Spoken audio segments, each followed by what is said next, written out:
Namaskar. Welcome to this session. Today we are commencing to discuss the second of the Yamas, Satya. Satya, again, like we discussed in the first of the Yama, Ahimsa, this is not a moral ethical principle with which we are all familiar.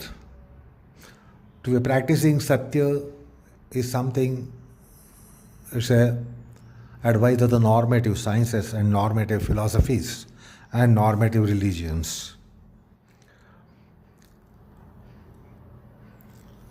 We will not understand the relationship between Ahimsa and Satya, but we will try to create a separate box for each of the yamas and therefore for Satya. This is not true when it comes to Ashtanga Yoga. So, yamas and niyamas, when they come in Ashtanga Yoga, and when they come as Dharma-Ni pranali, or what we have been rendering as ethico-religious system, these are all integral principles. And this has been made amply clear by Vyasa in his commentary while commenting on Ahimsa. Uttarecha yamaniyamaha tadmulakaha tatsiddhi paratayaiva tat pratipadanaya pratipadyante is what Vyasa has clearly said. After having mentioned Ahimsa, or in Ahimsa itself, Vyasa makes it clear that Uttarecha yamaniyamadi tan mulakaha, Ahimsa mulakaha. So Satyam is Ahimsa mulaka. Not only Satya is Ahimsa mulaka, but Asteya, Brahmacarya, Aparigraha, Sauca, Santos, dhyaya, Ishwar, pranidhan. All these principles are Ahimsa mulaka. And that is why the wisdom of the Lord declared Ahimsa as Parmo Dharmah. Ahimsa Parmo Dharmah. When Mahabharata says Ahimsa Parmo Dharmah, it has one meaning. But when the same has been taken up by others, the heterodox Avaidik darshanas, Avaidik tattvagnan, Avaidik philosophies, they also mention the same, Ahimsa Paramo Dharmah. The statement is same, but the meaning and import and purport are different. This should be understood. To be more explicit and clear, even what we know as Bauddha Dharma, the Dharma that was propounded by Gautam the Buddha 2500 years ago, and even Jain Dharma as expounded by Mahavir some 2500 years ago, they also had this to say, Ahimsa Paramo Dharmah. But what Ahimsa was for them was different than what Ahimsa was for Mahabharata, the rishis of Mahabharata, the sages of Mahabharata, and Patanjali. The point is, the Satya is Ahimsa rooted, and also the Uttarottara Yamaniyamas, the Yamas and Niyamas to follow after Ahimsa should be considered as rooted in Ahimsa. So therefore, Ahimsa has a totally different perspective. So in other words, let me tell you, although we are discussing Satya now, we are also expanding Ahimsa. Satya is expansion of Ahimsa. Asteya will be expansion of Ahimsa. Brahmacarya, Aparigraha will be expansion of Ahimsa. So is the case of Sauca, Santos, Tapaswadhyaya, Ishwarmanadhan. Will all be expansion of Ahimsa. So if you think just literally, then you will be not able to understand at the rationale. But that is the uniqueness when Patanjali mentions, or when the Sanatana Dharma mentions Ahimsa, it's a different connotation. Anyway, point is, we are now discussing Ahimsa in a further phase, which comes to be known as Satya. So we will have to be mindful and identify how Satya should not violate Ahimsa. Otherwise, if Satya is just truth or true speaking, then more often the truth would be violating Ahimsa principle, because more often the truth is bitter, truth is piercing, truth is devastating. So therefore, what idea we have about the truth is not being spoken of, because in no case Satya should be violating Ahimsa. And therefore, like Ahimsa had a unique dimension, and it was a unique idea, notion, concept, similar is the case of Satya. We will have to explore, and not the Satya as we understand.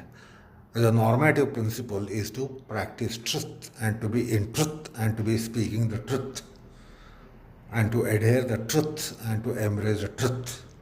And all this truth is more in the domain of speech, because we quickly therefore relate truth to our speech. We do not relate the truth to other things, but to our speech so prominently. And therefore we will have to understand this Satya Vrata as distinct to normative principle of truth or truthfulness. Then it also should be understood at the outset that, like Ahimsa was not just a practice, but Ahimsa could be vrata, could be vow. Similarly, Satya can be a vow. Satya can be vrata. So what Patanjali is expecting is that when we take up the vow should not be violated. It could be atomic vow, or it would be great vow. Vrata, Maha vrata. There are certain conditions within which we have to be when we are practicing vrata, and that also should not be violated. So anyway, we are going to now commence understanding the Satyam, and let us not try to translate it as truth, because truth is more, as I said, in the domain of the speech, and Satya is more in the domain of conative organs, like adhering to truth, walking the path of truth, going towards the truth. So there is more conative aspect. And of course, vacha is also a conative organ. So let's commence understanding this Satya, and right at the outset, let us come out of the habit of translating it as truth. Let Satya be Satya. So Vyasa commences, Satyam yatharthe vang manase. Satyam yatharthe vang manase. Yathartha. As is the meaning, as are the things. So adherence to the true form of all that which we come across, vang manase, by vang, vagendriya, as well as by manas. So in thought and speech, the truth has to be adhering to yatharthata, yatharthata, yatha arthata. So,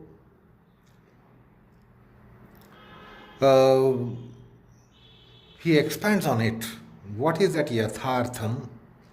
Yatha drushtam, yatha anumitam, yatha shrutam. So these are the predicates that he has used. Vang manascha iti is what Vyasa's commentary telling us. So yatha drushtam, yatha anumitam, yatha shrutam, vang manascha iti.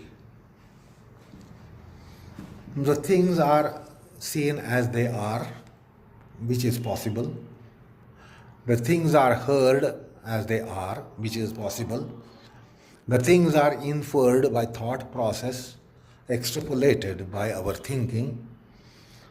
So, one must be trying to be a seeker of the truth, basically. You must be seeker of the truth. Now understand the difference between seeker of the truth and practitioner of the truth.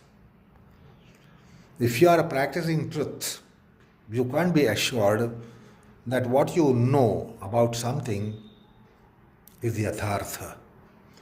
So the truth has to be searched. We only believe in the idea of truth should be known. But understand the difference between the truth to be searched and truth to be known. So basically, understand the domain of this Satya is greater because it is something to be searched and then to be understood and then to be followed.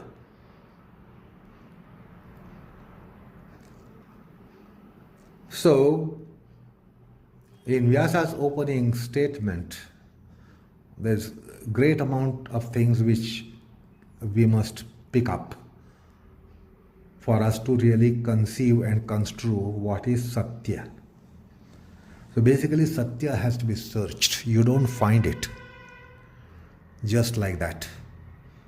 The things as they are means we have to search how the things are, not as they appear. Because there are two things with respect to things, that is, the things as they appear is one thing, but the thing as they are is another thing. The thing as they appear, the thing as they are, the thing as they quintessentially are all different things, and it needs search to understand the things as they quintessentially are, or the things as they essentially are. The things won't be perceived as they are.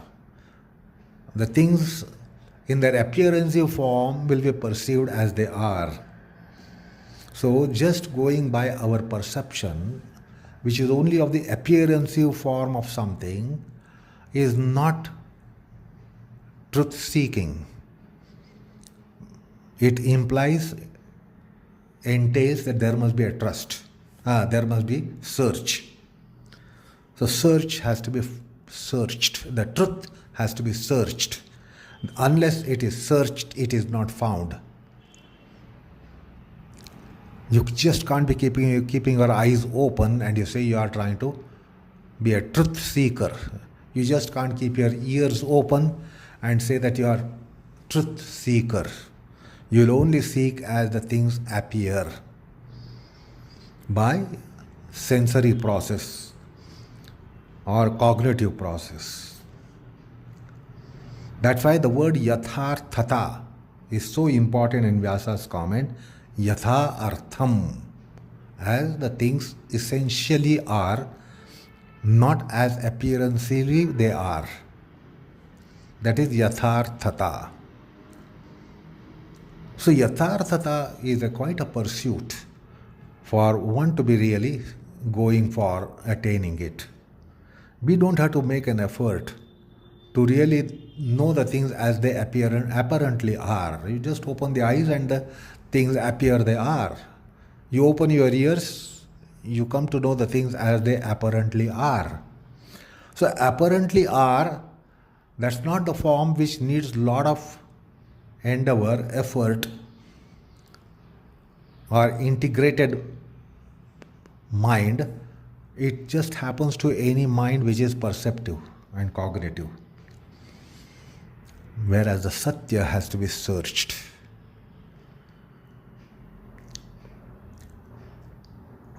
So that's an important point to be noted in Vyasa's commentary. The point is, the Satya is not a matter that should be only spoken. It is not just a vachic or oratory object. It is not only in the domain of oration. Vang manase. The mind also has to go after truth. And it is so important for the mind to be going after truth. And that too with a searching intent.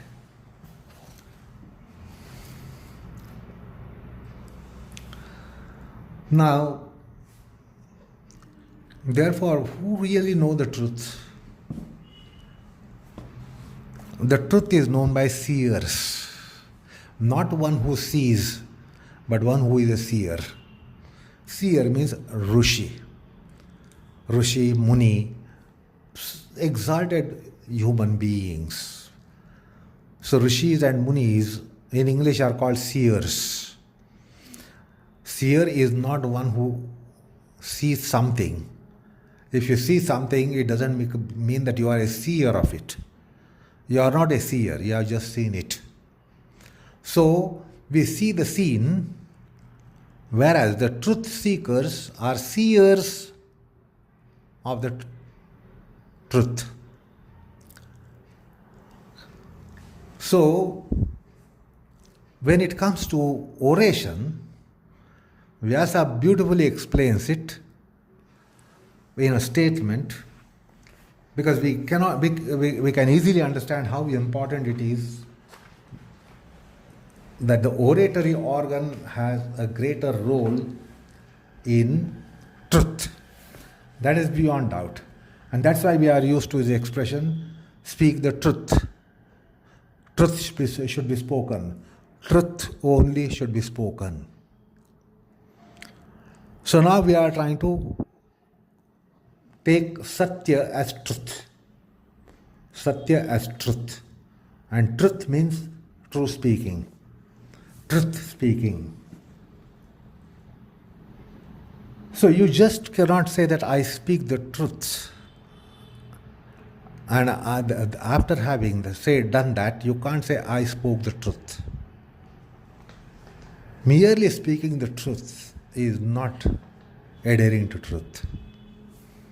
I will give you an interesting example. I can speak the truth to you,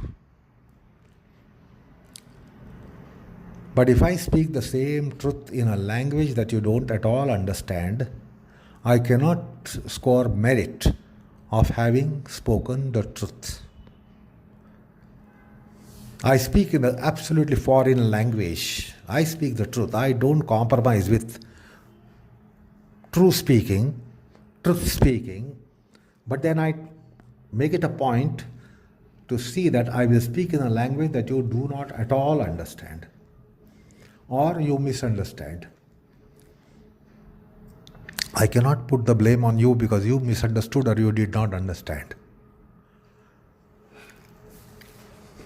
So when it comes to speaking the truth, there are certain conditions which are to be considered. And merely speaking the truth is not practicing the truth. So Vyasa's statement is worth taking note of. Paratra swabodha sankrantaye vagukta sa yadi va vanchita na vanchita bhranta va pratipatti vandhya sa bhavediti. So, you must speak the truth in such a condition that paratra sabodha sankranta, whatever is your impression, your knowledge, your essence of that must be transmitted while you are speaking. So that there must be transmission of your knowledge into the hearer and listener, your listener. So you have to transmit your knowledge and not just speak the truth. Because there can be a deceit that you will make a person misunderstand what you say. You will use a tricky language, tricky use of the words, or the language itself might be a foreign language, so somebody will not at all understand or will misunderstand. So paratra svabodha sankranta is so important predicate. Sa yadi na vanchita, there should be no vanchana, na bhranta, no, not even bhranti, va apratipatti or pratipatti vandhya, not having pratipatti. So the knowledge should be transmitted in speaking truth. The ditto knowledge that you have in your mind, psyche, consciousness, that must be ditto, completely as it is, must be transmitted. So it is not easy to speak the truth. Because many times we speak and the listener misunderstands us or understands incompletely, understands wrongly, and sometimes understands perversely. So there can be vanchana, shortcoming for a listener. That means some ambiguity, conspicuity, ambiguity combination, opacity, also in our speech for that person. So something not understood, something not clearly understood, something not completely understood, something not at all understood, or something wrongly understood. All these are probabilities, and that's called vanchana for a listener. That should not be there. Abhranta, not even bhranti, or not even pratipatti vandhyatvam. Now, what is this pratipatti vandhyatvam? I speak to you in absolutely a foreign language. You absolutely understand nothing of it, not even an iota, absolutely nothing. So, pratipatti vandhya, it doesn't sprout any knowledge in the listener. It's a barren words. The words having no meaning for the hearer and listener. The words will be having a lot of meaning to the speaker, but has no meaning for listener. So these are all barren words. Absolutely a foreign language means it's all barren words which fall on the ears. Do not give rise to any cognition, perception, understanding, etc. So certain care has to be taken. If the truth comes in the domain of oration, there must be certain care taken.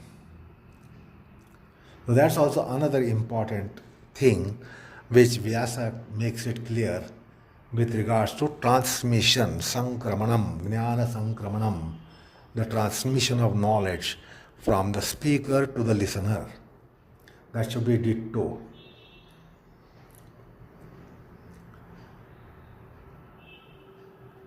So then there should be avanchita, that means there should be no danger, no harm to that person. Now, when we come to our popular concept of speech, when we speak the truth to another person, more often the person is hurt. And that's why I say the truth is bitter. And the truth shatters the other person. The truth devastates the other person, the listener. So that is the aspect of vanchana, and that should not be there. It should be nirdhoka, having not even an iota of danger or endangerment. So, at this point in time, we give rise to a concept called a technical truth and essential truth. When I have spoken the truth, but you have not understood it properly, completely, appropriately, etc., then it's a technical truth. So I can be speaking the truth, which is only technically truth, but the transmission of knowledge has not taken place in toto, partially, incompletely, wrongly, or some refraction, distraction. The knowledge comes to the listener from the speaker. So that is something called as technical truths. So if you speak the technical truth to a very ignorant person, yes, you will have spoken the truth, but that's only technical truth. The technical truth is not counted in Satya vrata. So there is something called technical truth and therefore essential truth. So we will have to understand the difference between the technical truth and essential truth, which comes in human oration.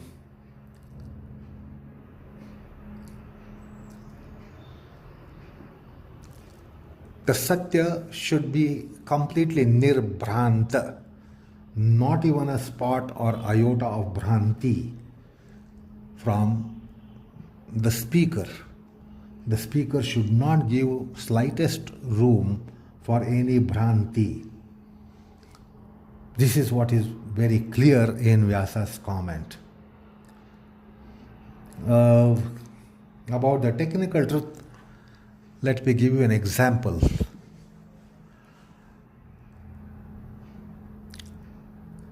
You know, an ascetic was sitting under a tree, and the tree was in such a place that there were 3-4 roads opening out. So that means it was something like square.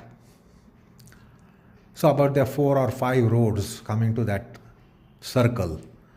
The tree was kind of circle.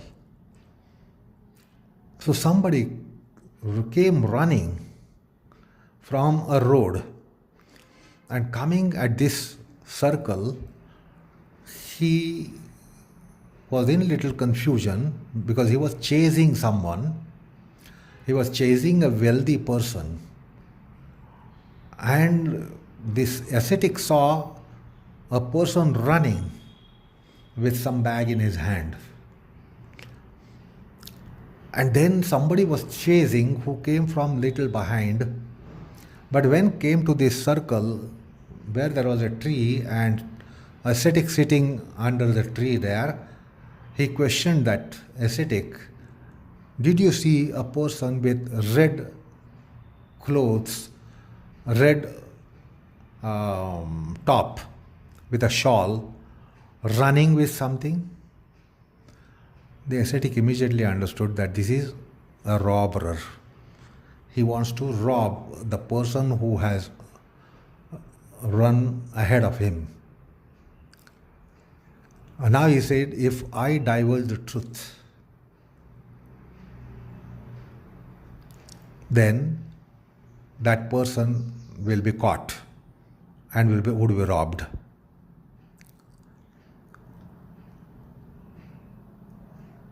So,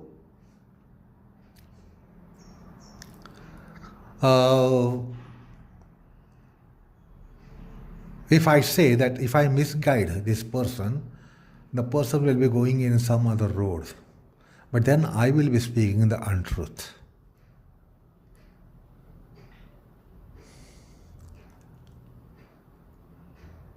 So this ascetic makes an ambiguous statement which also puts the robber in confusion which road to take, to chase.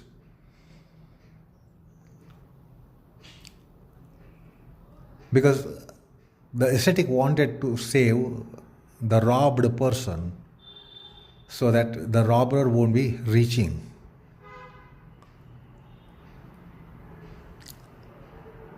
So he gives little ambiguous answer, and then he says that this is the way he ran, but he speaks in such a tone that there is no confirmation and there is also little ambiguity, and for a while the robber is at confusion. So this person has ambiguously spoken the truth. Well, that is technical truth. So technically it is true. And many times we have our defense by taking adherence to technical truth. So there is something that is called technical truth and essential truth.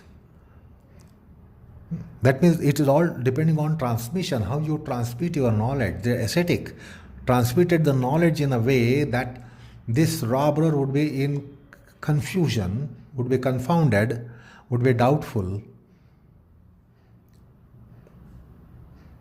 So there is something called as technical truth and then essential truth. So this should be understood here.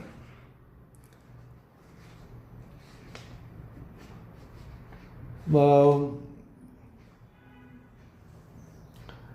we are now continuing to open out this Satya. The other predicate that came in Vyasa's commentary was Pratipatti Vandhya. That means talking to a person, talking to him the truth, but in language that the person doesn't understand or will wrongly understand or will misunderstand is technical truth. That's also technical truth.